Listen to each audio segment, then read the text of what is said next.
Pag ako ang nanalo niyang 5,000 pesos, ipang-nenegosyo ko agad. Siyempre, talaga mga ba? wais na misis na yung gagawin ko. Oh, yan. natin. So, may kanin tayo. Tapos nun, Oy, lalagyan ako natin ginawa ng ko to, toppings. Eto na yung magandang business idea, oh. Ganyan lang siya. Tapos, di ba kung malasa yung ulam kasi, pwedeng konting ulam pa rin kanin. Ito po ang chicken pastil. Ang sarap-sarap naman talaga dito. Ito, nauna na yung isa dito, as usual. Hindi talaga mahuhuli yan. Hindi. At itong chicken pastil at saka sobrang affordable dahil may kanin ka na, may ulam ka pa. Pero bukod sa usual na nakabalot sa dahon ng saging, may alam akong pastil, hindi binabalot kundi binobote. Yan naman!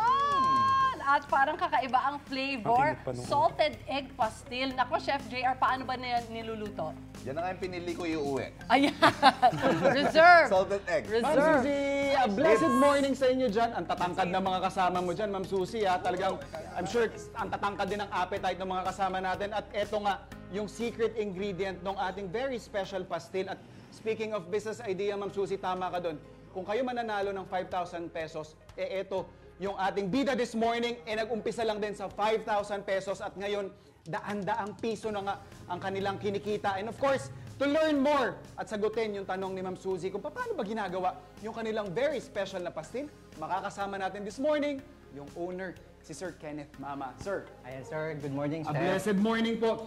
Sir, tanong po ni Ma'am Susie, paano daw po ba natin ginagawa yung ating chicken pastil? First magbo-boil po tayo ng chicken. Boil tayo ng chicken, syempre. And then after nun, i-shred na po siya. Okay, yung boil po natin, may timpla rin ito, sir. Wala po. Oh, Salt and plain lang pepper. siya. Salt and pepper and aromatics and then i-shred na Apo, natin. i-shred Okay. natin siya. And very unique po, we're using here kitchen equipment para mapabilis yung kanilang production. So eto, gagawin natin, i-shred natin siya.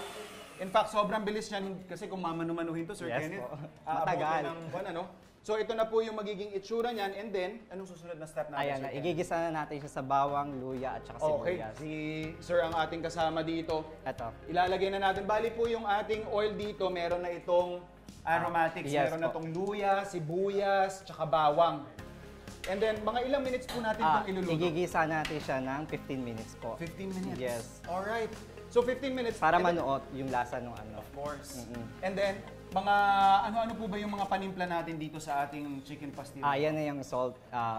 Yung salt, pepper natin. And then yung pepper and then yung toyo na po. Okay, so yun yung parang Yes pinaka-distinct na characteristic ng sinasabi nating pastil. Pag pastil po ba, Sir Kenneth, anong ibig sabihin nito? Ang pastil is originally from Mindanao talaga siya. Oo. From Maguindanao tribe.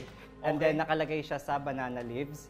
And Yung then, parang pinapakita nila sa yes, studio kanina, yan po. nagpo-food trip sila eh. Yeah, swak na swak yan sa ano, makikita mo yan sa Mindanao, iba't ibang bawat street siya. So murang-mura siya, swak na Very swak. affordable. Yes. So after mga 15 to 18 minutes, timplahan natin siya ng toyo, ito na po yung magiging itsura niya, Yes, mga ito na po kapuso. siya. Ayan, oh. And then, Sir Kenneth, ito yung pinaka-special nga na Yes, ingredient kasi marami po kayong flavors na Opo. ginagawa dito, no? Isa sa mga best sellers na Sir Kenneth dito, yung kanilang salted egg.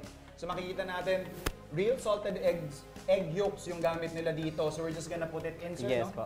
Alright. So lalagay lang natin yan sa loob. And then, mimix lang po natin. Normally, mga gaano po katagal aabutin ito, sir? Ano lang, 10 minutes lang 10 po. minutes lang. So once na nahalo na po natin yung salted egg yolk, so mag-infuse na yung lasa, yung medyo makremang Yes lasa po, ng yes. itlog, di ba? Opo. Yun yung masarap kasi na part dyan eh. What's the next step natin Yun dito? na po yung pinaka-last step niya. And then, Madali itatakalan naman. natin siya sa bote po. So palalamigin lang natin to, tapos sabi nga is, itatakal na sa bote. So ito, kuha na to. Ito na yung convenient part. So pag may mga nagki-crave ng pastil dyan, hindi nyo na kailangan pumunta sa Yes. iba't ibang lugar. Pwede na silang umorder sa'yo, no? Opo, Sir Kenneth? especially pag midnight. Oo, no? Yung mga cravings mo na talagang mananakam ka. So ito, ibobote natin siya. And then, yung canning process. Yes, no. Yun na yung pinaka-last, yung Alright, kakaning so process ito yung natin. pinapakita natin na so after natin ma-fill up to 220 grams po yung net weight nito. Yes. Alright. And then syempre hindi natin palalampasin yan, Sir Kenneth, na matikman yung kanilang winner na chicken pastil. Salted egg flavor. Marami pa po silang flavors dito and sabi nga natin, di ba?